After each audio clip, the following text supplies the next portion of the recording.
Hi, this is Steve. Someone on Twitter has written, transgender ideology boils down to the belief that the most vulnerable and oppressed people on Earth are the ones, somehow, unexplainably, stuck inside the body of the opposite sex.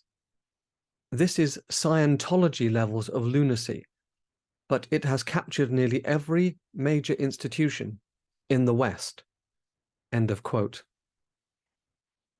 And they're right.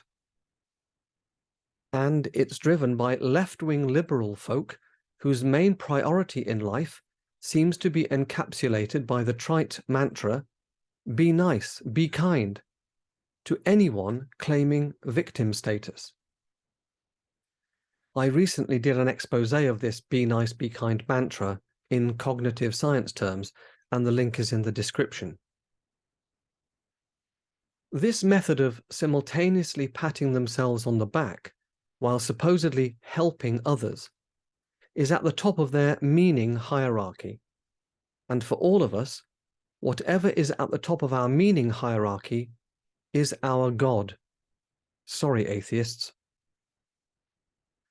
When I say that they're automatically, frankly, unthinkingly, on the side of anyone claiming victim status, this has to be qualified to anyone claiming victim status whom they regard as lower down and emotionally conceived, made up privilege hierarchy than themselves.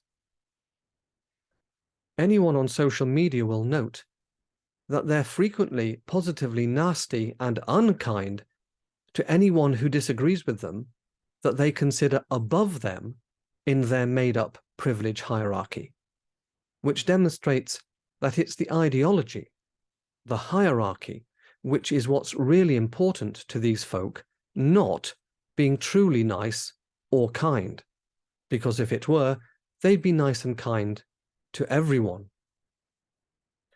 But what displays the ideological capture of these financially comfortable middle-class liberals most clearly is that they're determined to be nice, be kind, even in situations where only a half-wit would go along with the premise of the victimhood claim, which in the trans case is factual, biological nonsense. Someone who genuinely believes that they have been born in the wrong sex body has a mental illness. It's as simple as that, and I feel very sorry for them. But this desperation to equate the highest morality with bestowing their patronizing affirmation on the mentally ill, rather than helping them in a meaningful, in other words, clinical way, to combat their illness, is causing real-world problems, and major ones at that, particularly, of course, for women, due to the evolutionarily natural higher aggression and physical strength of the biological male. The irony is that both the trans rights activists and their trans exclusionary radical feminist opponents are all 90% plus anyway to the left of the political spectrum.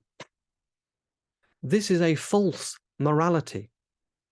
It's a civil war of opposing leftist ideology, which everyone else, the vast majority by the way, is caught up in and bewildered by. Us reasonable non-zealots are being forced to choose between two radical groups, which almost unavoidably makes radical zealots of us all. It's continually being forced to choose between extreme positions, rather than being allowed nuanced discussions allied with reasonableness and fair compromise, which is causing the closed-minded tribalism rife in our societal discourse today.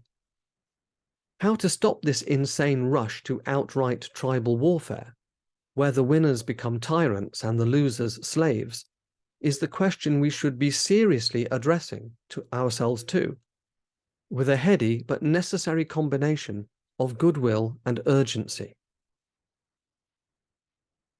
Finally, sorry to repeat myself, but I really do recommend you listen to my expose of the Be Nice, Be Kind mantra, as the problems with this dangerous ideology are, I hope, laid bare. Thanks for listening.